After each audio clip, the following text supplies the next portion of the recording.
하나님의 아들 사람의 딸이라고 하는 제목으로 여러분과 함께 창세기 5장 1절에서 7절 말씀 나누기 원합니다.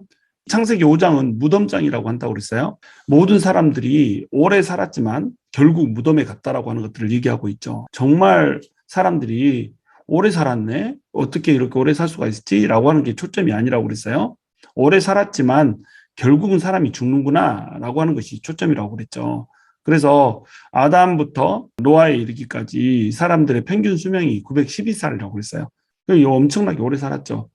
그러나 우리의 관점에서 이게 오래 산 거지, 영원이라고 하는 관점에서 보면 사실은 이것이 오래 산 것이 아니라 영원히 살 수 있는 인간이 수명이 겨우 900살대로 낮아진 거라고 이렇게 볼 수가 있다라고 하는 겁니다.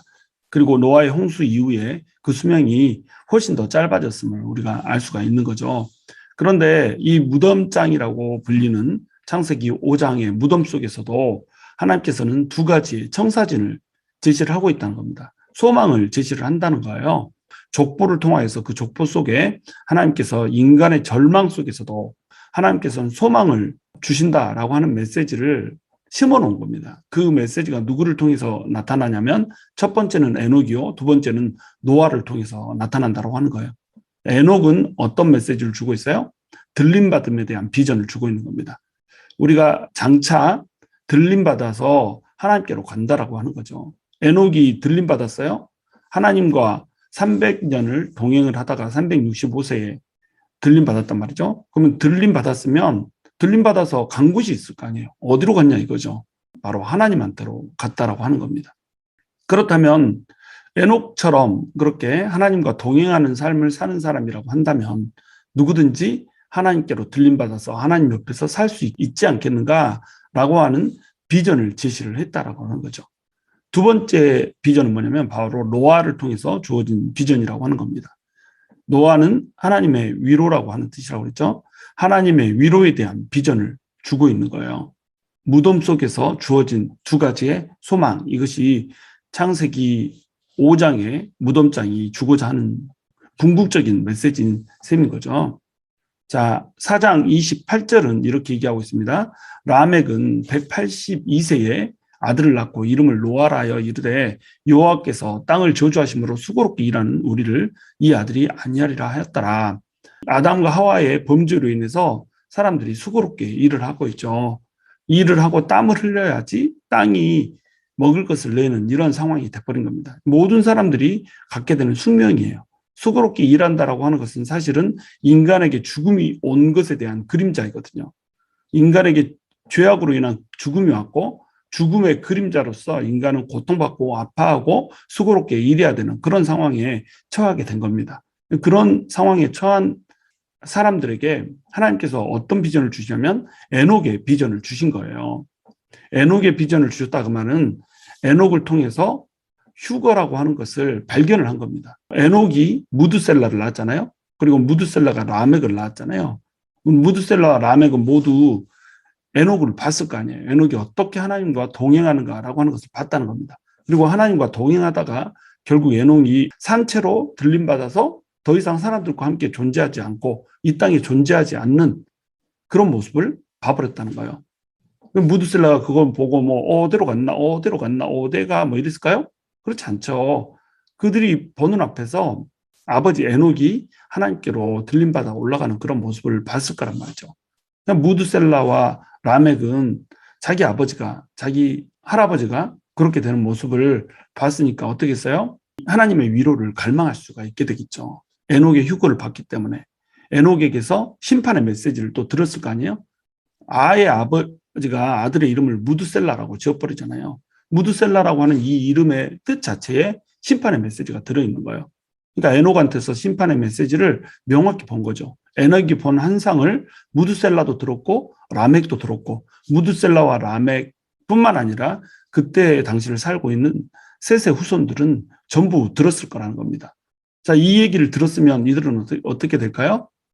이 에녹이 들림받아서 올라가는 그 모습처럼 자기들도 위로를 받을 것을 갈망을 했을 거란 말이죠.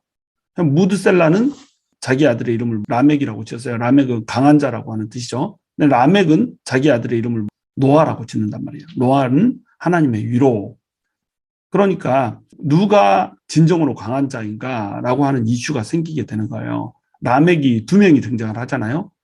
물론 에녹도 두 명이 등장을 하죠. 가인의 후에도 에녹이 있어요. 또 셋의 후손에게도 에녹이 있죠. 진정한 에녹이 누구냐 이것을 물어보고 있는 거죠. 여기서도 마찬가지예요. 가인의 후손으로서의 라멕과 셋의 후손으로서의 라멕 둘 다 강한 자예요. 진정한 강한 자가 누군가라고 하는 메시지를 던지고 있는 거죠. 가인의 후손인 라멕은 어때요?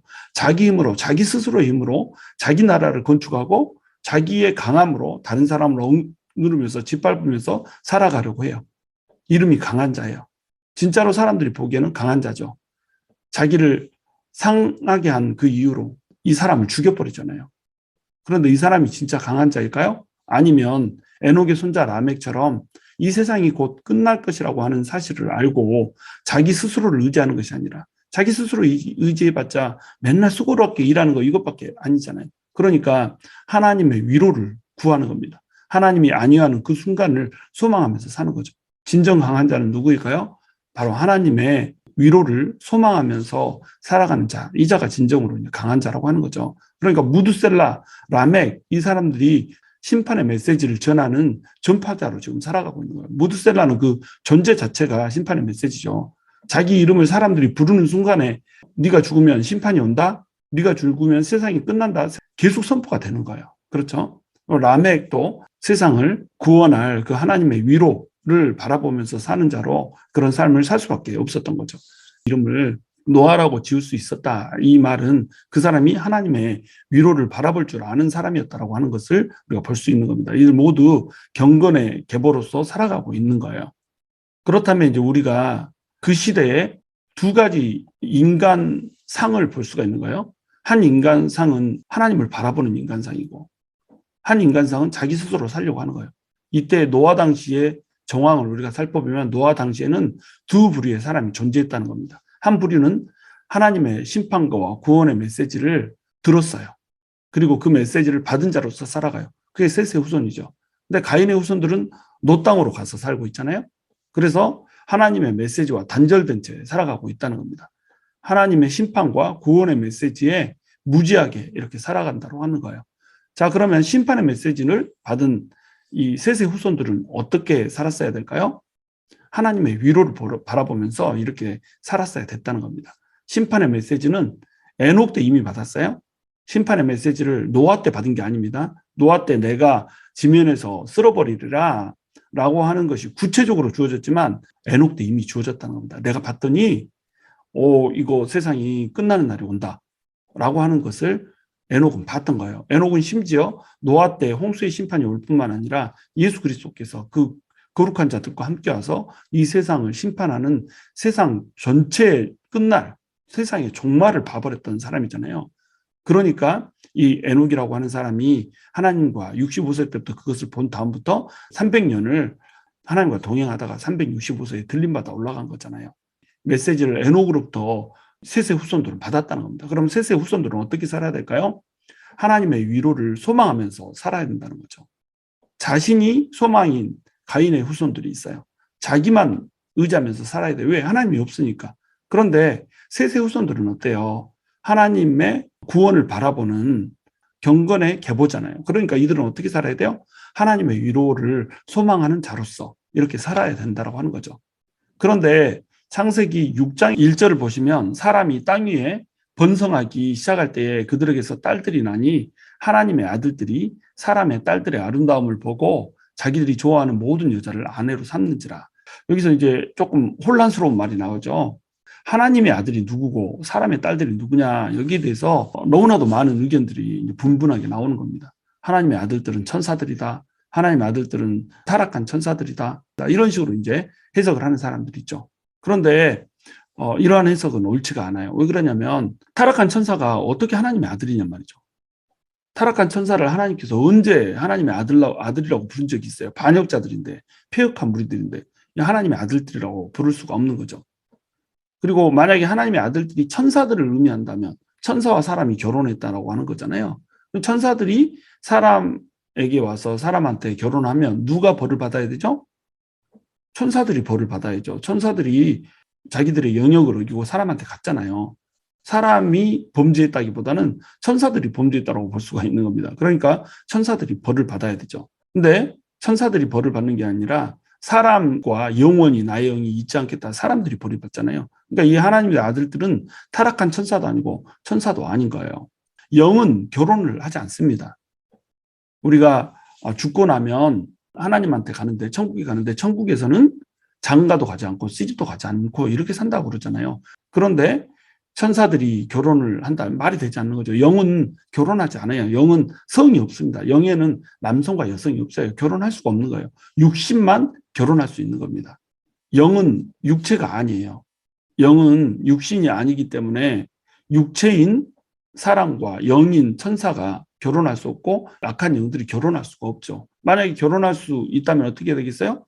마귀가 뭐 하려고 우리 마음을 그렇게 장악하려고 들겠어요. 그냥 덮쳐버리면 되는 거 아니에요? 지금도 계속 악한 영들이 우리랑 결혼해버리면 되잖아요. 근데 지금은 결혼하는 일들이 생기지 않는다는 겁니다. 마귀가 전략을 바꿨을까요? 그렇지 않죠. 악한 영들은 결혼하지 않아요. 영적인 존재인 존재들은 육체와 결혼할 수가 없는 겁니다. 그리고 만약에 악한 영들이 사람의 여자를 아내로 삼는다 이렇게 한다면 하나님께서 진노할 이유가 없는 거예요. 왜 그러냐면 사람들이 어차피 마귀에 속해버렸잖아요. 마귀에 예속된 존재잖아요. 뭐 하려고 하나님이 화를 내고 분노합니까? 지금 하나님의 아들들이 사람의 딸들과 결혼했기 때문에 하나님께서 화를 낸 거잖아요. 하나님의 아들들을 향한 이게 분노지 사람의 딸들에 대한 분노가 아니라는 겁니다. 하나님의 아들들은 여기서 누구를 의미하냐면 아까 얘기했던 경건한 계보를 가진 셋의 후손들을 얘기하는 겁니다. 자, 두 부류의 사람들이 있다고 그랬죠? 한 부류는 메시지를 받은 셋의 후손들이에요. 한 부류는 메시지가 닫혀버린 가인의 후손들이에요. 메시지를 받은 셋의 후손들은 어떻게 살아야 된다고요? 하나님의 위로를 소망하면서 살아야 된단 말이죠. 하나님의 위로를 소망하라고 에녹이 휴교되는 이 모습을 보여줬잖아요. 그러면 셋의 후손들은 어떻게 살아야 돼요? 경건하게 살아야 된다는 거죠. 육적인 사람이 되지 말고 영적인 사람이 돼서 하나님을 보면서 살아야 된다고 하는 겁니다. 그런데 하나님을 보지 않고 어떻게 살아요? 육적인 존재가 돼서 살다라는 겁니다. 사람들의 딸들, 이것은 가인의 후손들을 얘기하겠죠. 보니까 이쁘고 매력적이고 막 이런 거예요. 육신의 정욕을 따라서 사는 사람들이기 때문에 이 사람들은 감각적이죠. 그러니까 셋의 여자 후손들이 갖지 못한 이런 모습들을 가졌겠죠. 그러니까 서로 결혼하고 섞여버린 겁니다. 그러면서 경건한 사람들이 하나님을 바라보고 하나님의 위로를 소망해야 될 사람들이 경건하지 못한 자들과 섞여버린다는 거예요. 자, 하나님의 아들들과 사람의 딸들은 섞이면 돼요, 안 돼요? 안 된다는 거예요. 믿지 않는 자와 멍에를 매지 마라 이렇게 얘기했잖아요. 남자가 멋있다는 이유로, 남자가 근사하다는 이유로, 남자가 강한 자라는 이유로 크리스찬 자매들이 비크리스찬 형제들과 결혼해요. 또 크리스찬 형제들도 이쁘다는 이유로, 아름답다는 이유로, 귀엽다는 이유로, 상냥하다는 이유로 크리스찬이 아닌 여자들과 결혼해요. 그 끝이 뭐예요? 육신이 되는 겁니다. 육신이 되는 거예요. 육에 속한 사람들과 결혼하면 그 사람들도 육신이 되는 거예요. 그러니까 얼굴 보고 결혼하고 허우대 보고 결혼하고 또 그들이 가진 소유물 보고 결혼하고 이렇게 해서 결혼하는 건 그 사람이 어떻다는 거예요. 그 사람이 어떤 남자와 결혼하는가, 그 사람이 어떤 여자와 결혼하는가 하는 것은 그 사람의 신앙 상태, 영적인 상태를 드러내는 거라는 겁니다. 하나님을 바라보고 하나님을 경건하게 소망하고 열망하는 사람이라고 한다면 세상적인 사람이 멋있게 보일 리가 없어요. 얼굴 잘생긴 남자가 멋있게 보이고 근육남이 멋있게 보이고 돈 많이 가진 남자가 멋있게 보여요. 하나님이 하나도 없는데도 멋있게 보여요. 그러면 그 자매의 심성 가운데 진정으로 하나님을 바라보는 마음이 없다는 거예요. 형제도 마찬가지예요. 형제가 여자를 볼 때 아름답고 육체적으로 괜찮기 때문에 이 자매와 결혼하고 싶은 마음이 들고 이 자매를 소망하게 된다. 이거는 그 사람의 심령에 하나님이 없다라고 하는 것을 증명하는 겁니다. 육신이 돼버린 거예요. 그래서 결혼하게 되면 어떻게 돼요? 더 육신이 되는 거죠. 결혼하기 전에도 하나님을 소망한다고 하면서도 하나님을 바라보지 못하고 헛된 것들로 눈길을 돌리는데 같이 결혼했다고 생각해 보세요. 진짜로 망하는 거죠. 육신이 돼버려요. 이러니까 이제 심판을 피할 수가 없는 거죠. 이 하나님의 진노의 이유가 뭐냐면 믿지 않는 자와 섞여버리는 겁니다. 하나님은 섞이는 것을 너무너무 싫어하거든요. 하나님께서는 하나님을 믿는 사람들이 경건하게 하나님을 바라보면서 그들과 정확히 구분되기를 원하세요. 영적으로도 구분될 뿐만 아니라 육체적으로도 구분되기를 원하신다는 겁니다. 사람이 영, 육이 나눠진 존재가 아니라 유기적으로 결합된 존재잖아요. 그러니까 믿지 않는 자와 결혼하면 안 되죠. 3절 여호와께서 이르시되 나의 영이 영원히 사람과 함께하지 아니하리니 사람의 딸들과 하나님의 아들들이 결혼을 하게 되니까 하나님께서 영원히 함께하지 아니하겠다 이렇게 얘기를 한 거예요. 하나님께서 지금 진노를 하신 거죠. 그 이유를 뭐라고 얘기해요? 이는 그들이 육신이 됨이라 이렇게 얘기를 한단 말이죠. 육신이 되니라 이 말은 뭐냐면 영적인 존재가 육체적인 존재가 됐다는 말이 아니에요. 하나님을 경건하게 바라보는 자들이 아니라 육신의 소욕만을 위해서 살아간다는 겁니다. 사람이 육체의 정욕대로만 사는 거예요. 그것이 하나님께서 분노하시는 이유라는 겁니다. 사람이 영혼을 가진 존재잖아요. 이 영혼을 가졌기 때문에 이 사람은 하나님을 앙망하면서 살아야 된단 말이에요. 짐승하고 다른 게 그거예요. 사람은 영혼을 가졌지만 짐승은 영혼을 갖지 않았잖아요. 그러니까 짐승은 육체의 정욕대로만 본능을 따라서만 그렇게 사는 겁니다. 근데 사람은 육체와 함께 영혼을 가졌기 때문에 하나님을 바라보면서 살아야 된다는 거죠. 그런데 하나님의 아들들이 육체의 정욕대로만 살아간단 말이죠. 그러니까 육신이 되어버렸다 이렇게 표현을 하는 거예요. 그들의 날은 120년이 되리라. 그들의 날은 120년이 되리라. 이 말은 뭐냐면 120년 후에 심판이 온다는 거예요. 120년 동안 심판의 메시지가 지금 떨어지고 있는 거예요. 구체적인 심판의 메시지가 노아를 통해서 이제 떨어지는 것을 우리가 다음 절에서 볼 수가 있는 겁니다. 4절 당시에 땅에는 네피림이 있었고 그 후에도 하나님의 아들들이 사람의 딸들에게로 들어와 자식을 낳았으니 그들은 용사라 고대에 명성이 있는 사람들이었더라. 그래서 네피림이라고 하는 얘기가 나오는데 이들이 누구였는지 여기에 우리가 오늘은 집중할 수가 없어요. 하나님의 아들들이 사람의 딸들에게로 들어와서 계속 자식을 낳고 있다라고 하는 것, 이것이 지금 문제가 되는 겁니다. 그래서 그들이 낳은 사람들은 용사예요. 고도의 명성 있는 사람들이 되었어요. 그런데 하나님은 이것을 달가워하지 않는다는 거예요.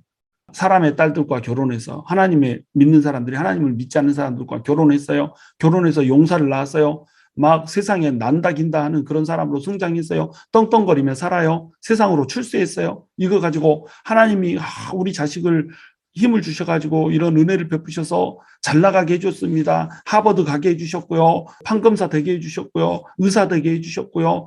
다른 사람보다 훨씬 더 잘 살게 해주셨고요. 이것이 다 하나님의 은혜입니다. 이딴 소리 하고 있다는 겁니다. 하나님을 바라보지 않고 살고 있는데 다 육체가 돼버렸는데 하나님을 앙망하면서 하나님을 찬양하면서 살고 있지 않고 자기 자신도 육신이 되어서 하나님을 바라보지 못하고 있는데 세상적으로 잘 나가는 용사가 되었다고 해서 이걸 기뻐하면서 살고 있다는 거예요. 명성이 있다고 하는 그 사실로 이걸 기뻐하고 있다고 하는 거예요. 이것이 하나님한테 분노하게 될 이유가 되는 겁니다. 5절 여호와께서 사람의 죄악이 세상에 가득함과 그의 마음으로 생각하는 모든 계획이 항상 악할 뿐임을 보시고 홍수의 원인이 뭐예요? 죄악이 세상에 가득했다는 거예요. 그리고 마음속으로 생각하는 모든 계획이 항상 악하다는 것. 이것이 홍수의 원인이 되는 거예요. 그러면 정확히 어떤 것이 죄고 모든 계획이 악하다고 하는 것은 무엇일까요? 바로 이것을 마태복음 24장 38절에서는 정확히 기술을 하고 있습니다. 그게 뭐냐면 먹고 마시고 장가들고 시집가고 멸하기까지 깨닫지 못하는 거예요. 심판이 올 때까지 깨닫지 못하고 뭘 하고 있어요? 먹고 마시고 장가들고 시집가고 이러고 있다는 겁니다. 하나님의 아들들이 사람의 딸들에게로 들어가가지고 용사를 낳는 거예요. 교대에 명성 있는 사람을 낳는 거예요. 뭐만 바라봐요? 얼마나 강한 자인가를 보는 거예요. 누가 라멕인가를 보는 거예요.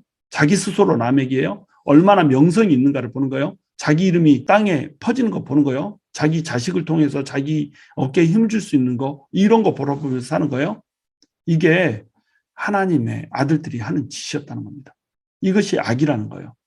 하나님 없이 자기 스스로 세상 가운데서 잘 먹고 잘 살아보자 하는 것이 악이라는 겁니다. 먹고 마시고 장가들고 시집가고 이건 악이 아니죠. 그런데 하나님 없이 먹고 마시고 장가들고 시집가고 이것이 삶의 목적이 돼버리면 이게 악이라는 거예요. 왜 그러냐면 하나님께서 우리를 창조하실 때 하나님을 찬양하라고 창조했거든요.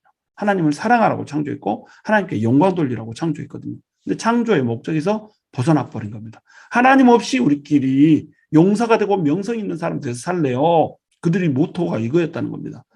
자, 하나님 없이 우리가 용사요 명성 있는 자가 되어서 살겠습니다. 이 말은 뭐예요? 우리가 하나님 되겠습니다. 이거예요. 이게 무슨 사건과 똑같아요? 선악과를 따먹는 사건과 똑같다는 겁니다. 그러니까 하나님께서 에덴에서 쫓아냈듯이 똑같이 진노를 하고 하나님께서 심판을 할 수밖에 없었다고 하는 거죠. 자, 그러면 노아는 하나님의 위로잖아요. 하나님의 위로인데 하나님의 위로가 홍수다. 이걸 우리가 이해할 수가 없잖아요. 어떻게 홍수가 나는데 심판이 오는데 이것이 하나님의 위로라고 할 수 있나 이렇게 생각할 수 있잖아요. 그런데 홍수는 왜 소망이고 위로냐면 심판의 이중성이 있기 때문에 그래요. 홍수가 임한다. 이 말은 뭐냐면 세상이 끝난다는 것을 의미하지 않아요? 근데 세상이 끝나는데 그냥 끝나는 게 아니고 홍수 가운데 구원받는 사람들이 있다는 겁니다. 그러니까 하나님을 바라보지 않고 하나님의 위로를 바라보지 않는 자들에게 있어서는 다시 얘기해서 멸망받는 자들에게는 홍수가 심판이에요. 그런데 하나님의 메시지를 듣고 방주에 올라타서 구원을 받는 자들에게는 새로운 나라가 시작되는 새 시작이라고 하는 거죠. 그러니까 이게 소망이 되는 거예요. 어떤 사람에게는 멸망이고 어떤 사람에게는 시작이라는 거죠. 어떤 사람에게는 심판이고 어떤 사람에게는 구원이라고 하는 거예요. 심판의 이중성 때문에 홍수가 곧 소망이 되고 심판이 곧 소망이 되는 거예요. 바울은 고린도전서 1장 14절에서 이렇게 얘기해요. 항상 우리를 그리스도 안에서 이기게 하시고 우리로 말미암아 각처에서 그리스도를 아는 냄새를 나타내시는 하나님께 감사하노라. 우리는 구원받는 자들에게나 망하는 자들에게나 하나님 앞에서 그리스도의 향기니 이 사람에게는 사망으로부터 사망에 이른 냄새요. 저 사람에게는 생명으로부터 생명에 이른 냄새라. 누가 이 일을 감당하리요? 이렇게 얘기하죠. 복음을 전파하는데 복음을 전파하는 사람들이 뭐라고 그래요? 그리스도의 향기라고 얘기를 한다는 겁니다. 그런데 이 그리스도의 향기가 어떤 사람에게는 사망에 이르는 냄새고 어떤 사람에게는 생명에 이르는 냄새라고 하는 거예요. 이게 복음이거든요.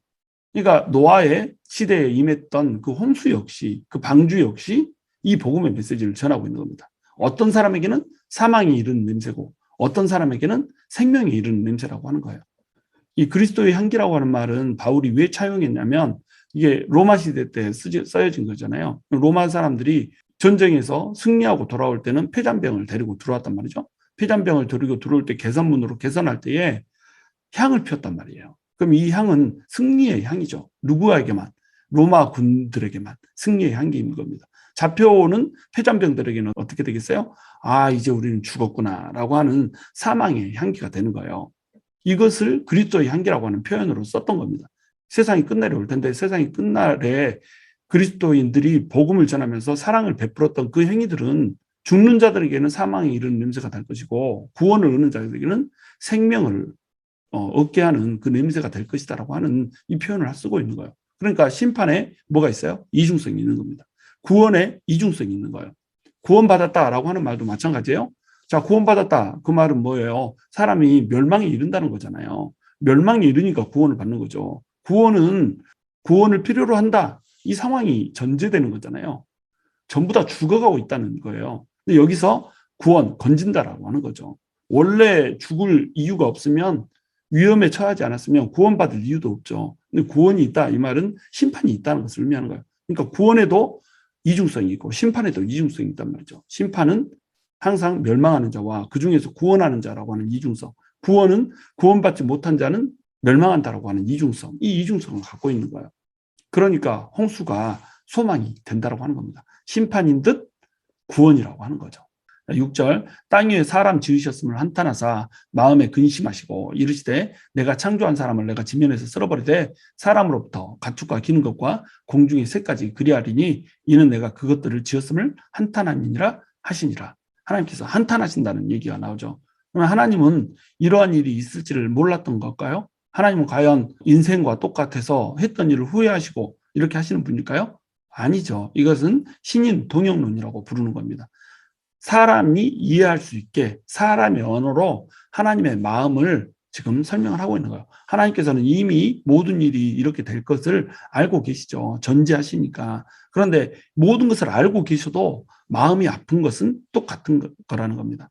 사람이 범죄할 것을 이미 알고 있지만 사람들이 범죄하고 있는 그 길을 가고 있는 것을 하나님께서는 안타까워하시고 가슴 아파한다고 하는 겁니다. 지금도 하나님께서는 우리가 하나님의 사람답지 못하게 사는 것에 대해서 너무도 가슴 아파하세요. 우리가 인간이고 육체적으로 약하기 때문에 우리가 어떠한 범죄를 지고 살고 어떠한 태도로 세상을 살게 될 것인가 이거 알아요. 하나님께서는 전지하시기 때문에 우리가 어떤 죄를 짓고 어떠한 범죄 가운데 하나님을 배반 때리게 될지 하나님을 거역하게 될지 하나님 다 아세요. 그런데 하나님께서는 여전히 근심하고 아파하고 계신다는 겁니다. 하나님을 한탄하게 만드는 자가 되면 안 되잖아요. 그러니까 너희는 성령을 근심하게 하지 말라. 하나님께서 이렇게 명령하시잖아요. 성령을 근심하게 하지 말라. 크리스찬인데도 불구하고 하나님을 사랑하는 사람인데도 불구하고 예수 그리스도를 만났음에도 불구하고 우리가 언제든지 얼마든지 성령을 근심하게 하는 사람으로 살 수가 있다는 겁니다. 근데 성령을 근심하게 하면 근심이 차고 또 차면 그 끝은 뭐예요? 그 끝은 멸망이라는 겁니다. 이걸 우리가 볼 수 있는 눈이 있어야 되거든요. 심판을 하나님께서 우리에게 끊임없이 말씀하시잖아요. 선지서들은 그냥 심판투성이고요. 성경 전체가 그냥 심판의 이야기예요. 성경을 쭉 짜면 그냥 심판이 나와요. 근데 심판의 메시지는요, 하나님께서 한탄하고 애통해하시면서 주시는 사랑의 메시지라는 걸 우리가 알아야 돼요. 그러니까 우리가 심판의 메시지를 잘 들어야 되는 겁니다. 심판의 메시지를 선포하면 어떤 분들은 좋은 얘기만 해, 좋은 얘기만, 듣기 좋은 얘기만 해, 이렇게 하는 분들이 있어요. 성도들 다 떠나요. 이렇게 얘기한단 말이에요. 여러분, 심판의 메시지가 들려지지 않으면 크리스찬이 크리스찬다워질 수가 없는 거예요. 목사가 제대로 된 목사라고 한다면 심판의 메시지를 정확히 전할 수 있어야 되는 겁니다. 심판의 메시지 속에 구원의 메시지를 담아서 전해야 되는 거예요. 심판의 메시지가 떨어져야지 회개하고 돌이켜서 구원 안으로 들어오죠. 성도들을 진정으로 사랑하는 목사라고 한다면 당연히 심판의 메시지를 전할 수밖에 없는 거예요. 하나님께서도 백성들을 사랑하시기 때문에 심판의 메시지를 주는 거예요. 내가 한탄한다. 그러면서 내가 다 쓸어버리고 새 나라를 노아로부터 시작하겠다. 하나님께서 원하시는 건 뭐냐면 하나님을 사랑하는 나라인 겁니다. 자, 그렇다면 우리는 하나님을 사랑하는 나라를 이루고 있습니까? 우리는 진정으로 하나님을 경외하며 우리의 육체를 제하고 우리의 육신에 따라서 내가 용사가 되고 내가 이 세상에서 명예를 얻은 자, 명성을 얻은 자로 살겠다라고 하는 이 모든 욕심을 다 지워버리고 하나님만 사랑하고 정말로 에녹처럼 그렇게 하나님과 동행하면서 살고 노아처럼 그렇게 사람들에게 위로가 되는 그런 삶을 살겠다라고 우리가 결단하면서 살아갑니까? 바로 이 결단이 우리 가운데 있어야 된다고 하는 겁니다. 우리는 분명히 하나님께서 아파하시는 그 한탄의 음성을 들을 수가 있어야 돼요. 우리 속에서 그 아파하시는 성령님의 근심을 우리가 들을 수 있어야 돼요. 그리고 우리는 잘못된 죄악으로부터 돌이켜서 에녹처럼 노아처럼 그렇게 세상 가운데 그리스도의 향기가 되는 이런 사람으로 살아내야 되는 겁니다. 바로 그러한 은혜가 있게 되기를 주님의 이름으로 축원합니다.